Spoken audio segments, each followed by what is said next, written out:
আসন্ন ত্রয়োদশ জাতীয় সংসদ নির্বাচন ও গণভোট নিয়ে চলছে প্রচার। সরকারের পক্ষ থেকে হ্যাঁ ভোটের প্রচারণা করছেন অন্তর্বর্তী সরকারের উপদেষ্টারা।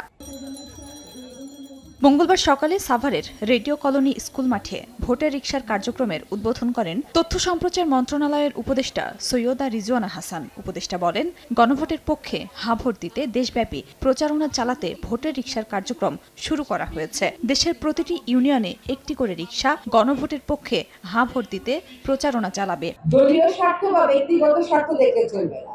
জাতীয় স্বার্থে যদি আপনি হ্যাঁ বলেন, আপনি কোন দলকে পছন্দ করেন আর না করেন, দেশ কিন্তু জিতে যাবে। যদি দেশ জিতে যায়, আমরা সকলে জিতে যাব।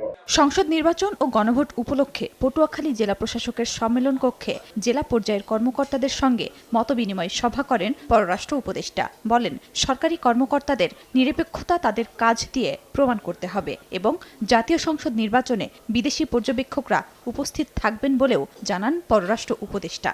ভোগান্তি ভুলে চলে আসুন রিগালে। ওয়ারেন্টি সহ স্টাইলিশ কালেকশন নিয়ে রেডি রিগাল ফার্নিচার। সরকার আমরা নিরপেক্ষ সম্পূর্ণ, কিন্তু এই হ্যাঁ না ভোটের ব্যাপারে কিন্তু আমরা সত্যিকার একটা পক্ষ হয়ে দাঁড়িয়েছি। আমরা কিন্তু চাই যে হ্যাঁ জয়যুক্ত হোক। বগুড়ায় দুর্যোগ ব্যবস্থাপনা ও ত্রাণ মন্ত্রণালয়ের উপদেষ্টা ফারুকী আজম বীর প্রতীক বলেন, নতুন ভোটাররা প্রথমবার সংসদ সদস্য নির্বাচনের পাশাপাশি রাষ্ট্রের চরিত্র বদলে দেওয়ার সুযোগ পেয়েছে। দলমত নির্বিশেষে গণভোটে হ্যাঁ ভোট দেওয়ার আহ্বান জানান তিনি।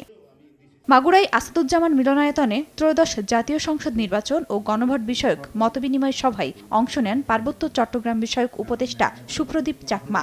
জুলাই বিপ্লবের চেতনাকে ধরে রাখতে হ্যাঁ ভোট দেওয়ার আহ্বান জানান তিনি।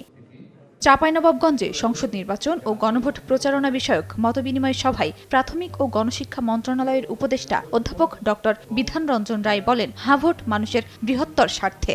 আমাদের দেশটাকে একটা গণতান্ত্রিক এবং বৈষম্যহীন দেশ হিসেবে গড়ে তুলতে পারবো, এই হচ্ছে আমার আহ্বান। মতবিনিময় সভায় গুজব প্রতিরোধে সবাইকে সোচ্চার থেকে হ্যাঁ ভোটের পক্ষে প্রচারণা চালিয়ে যাওয়ার আহ্বান জানান উপদেষ্টারা। খাদিজা স্বপ্না, সময় সংবাদ।